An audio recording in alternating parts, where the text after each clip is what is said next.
Hey y'all, I'm Elisa, the Scrappy Wife behind ScrappyWife.com. Let's do some memory planning.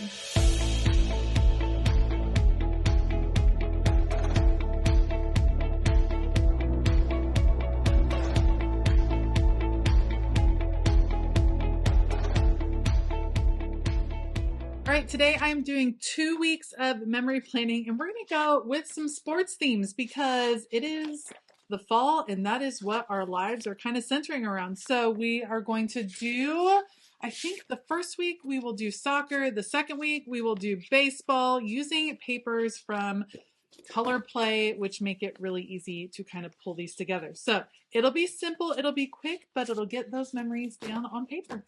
All right, let's go.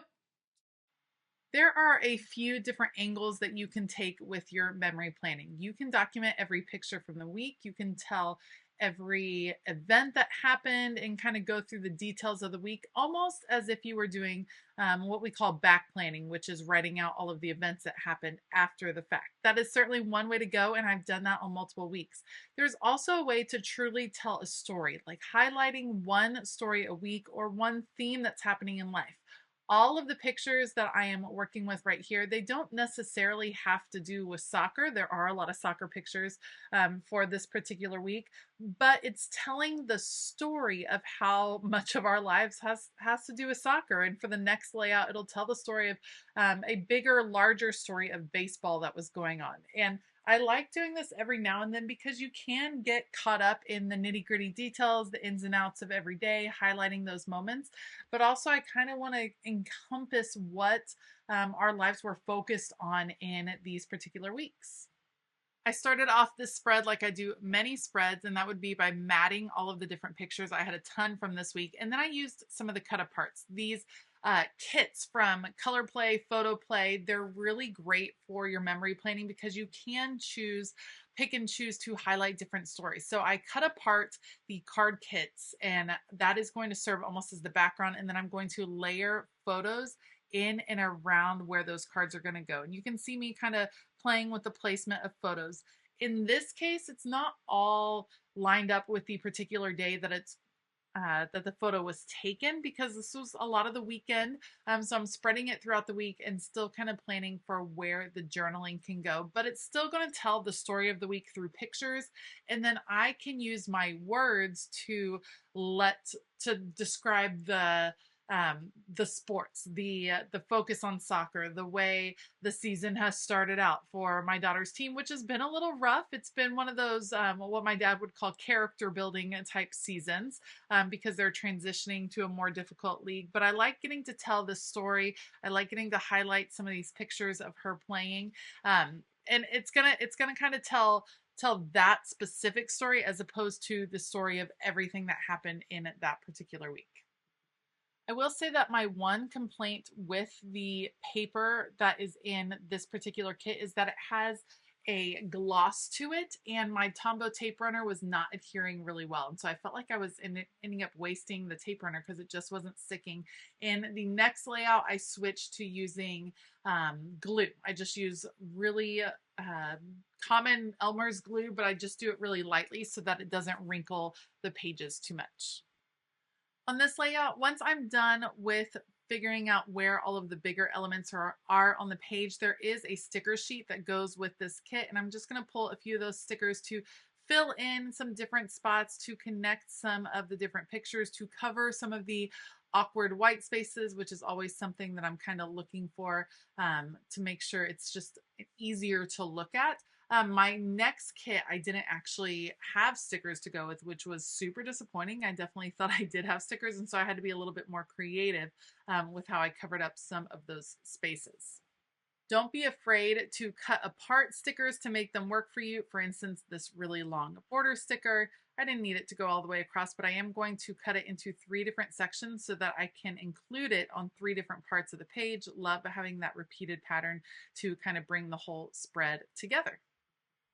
For me, focusing on specific themes every now and then really makes it feel even more like your typical scrapbooking. And I like being able to jump back and forth from going to just documenting the days in, day out, that kind of thing, to focusing on some more specific angles of our lives or specific zoomed in moments of life, I like being able to switch back and forth, which is one of the reasons I really enjoy the memory planning process.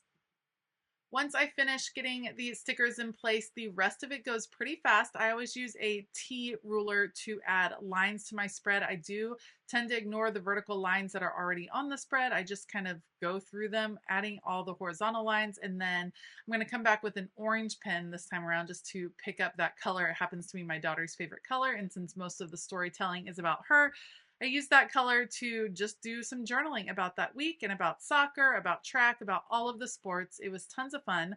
And that's going to be it for this spread. Now, unfortunately, we're about to jump to spread number 2 for this week, and I forgot to turn on the camera. So as we jump in, it's actually going to skip ahead to where I'm drawing lines on that particular spread, but let me explain a little bit about how I got here.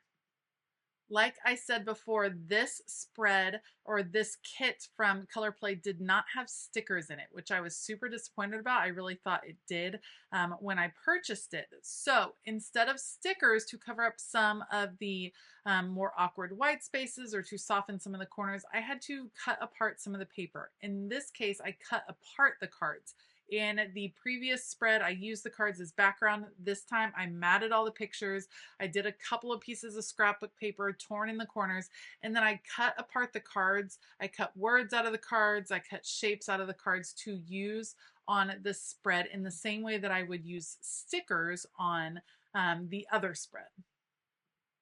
It did make it more challenging to put this particular layout together. So maybe it's good that I didn't have the camera on because you would have seen me struggle a little bit with where I wanted everything placed.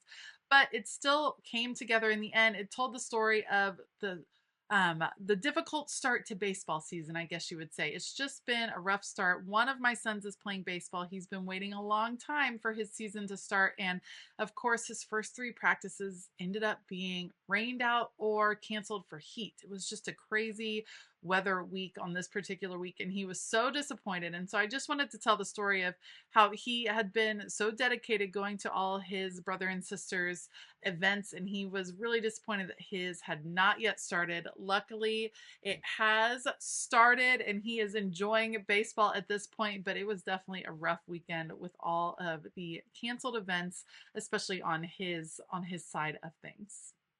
The last step on any memory planning spread is always going to be the journaling. So that's what I'm going to do right here. And that will wrap up this video. I apologize about the lost footage or the unrecorded footage for this page, but I do hope you enjoyed this video. If you liked the video, please give it a thumbs up. Consider hitting that subscribe button as well as the bell notification button. Just like always, I will link things down below. I get lots of questions about how I print my pictures and what apps I use. All of that is linked in the description box down below, so be sure to check that out. I want to give a huge shout out to my Patreon members. It's just the most fun community over there. If you're interested in joining our creative group, then make sure to check out the link for Patreon down in the description box below as well. All right, I hope that you have a fabulous day. And as always, keep it creative.